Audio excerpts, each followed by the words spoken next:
രാവിലെ യാത്രയൊക്കെ ഇന്നലെ എത്തി. എങ്ങനെ എത്തി? ഇന്നലെ എത്തി. എന്താ പ്രധാനമന്ത്രി വരിക എന്ന് പറഞ്ഞാൽ ഒരു പുതിയ തിരുവനന്തപുരത്തേക്കാണ്, അതായത് ഒരു മേയറുള്ള തിരുവനന്തപുരത്തേക്ക് പ്രധാനമന്ത്രി എത്തുകയാണ്.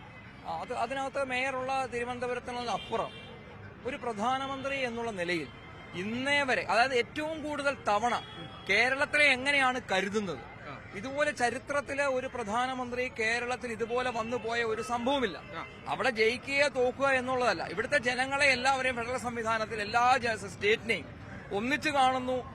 ഇവിടുത്തെ കേരളത്തിലെ ജനങ്ങളെ എത്രത്തോളം അദ്ദേഹം കരുതുന്നു, അല്ലെങ്കിൽ കേന്ദ്ര സർക്കാർ എത്രത്തോളം കരുതുന്നു എന്നുള്ളതിന്റെ സംഭവം നമ്മുടെ മുമ്പിലുണ്ട്.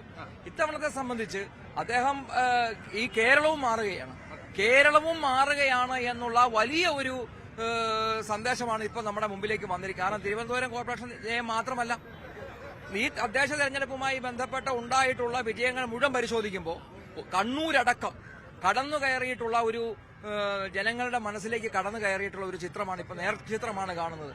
ഇത് പ്രധാനമായും നമ്മുടെ എല്ലാം പ്രിയങ്കരനായ പ്രധാനമന്ത്രിയുടെ നിരവധിയായിട്ടുള്ള അദ്ദേഹത്തിന്റെ പ്രവർത്തനങ്ങളിലും കേന്ദ്ര സർക്കാരിന്റെ ആ പ്രവർത്തനങ്ങളിലും ആകർഷകരായ ജനങ്ങളാണ്. അതാണ് ഏറ്റവും വലിയൊരു നേട്ടമായി കാണുന്നത്.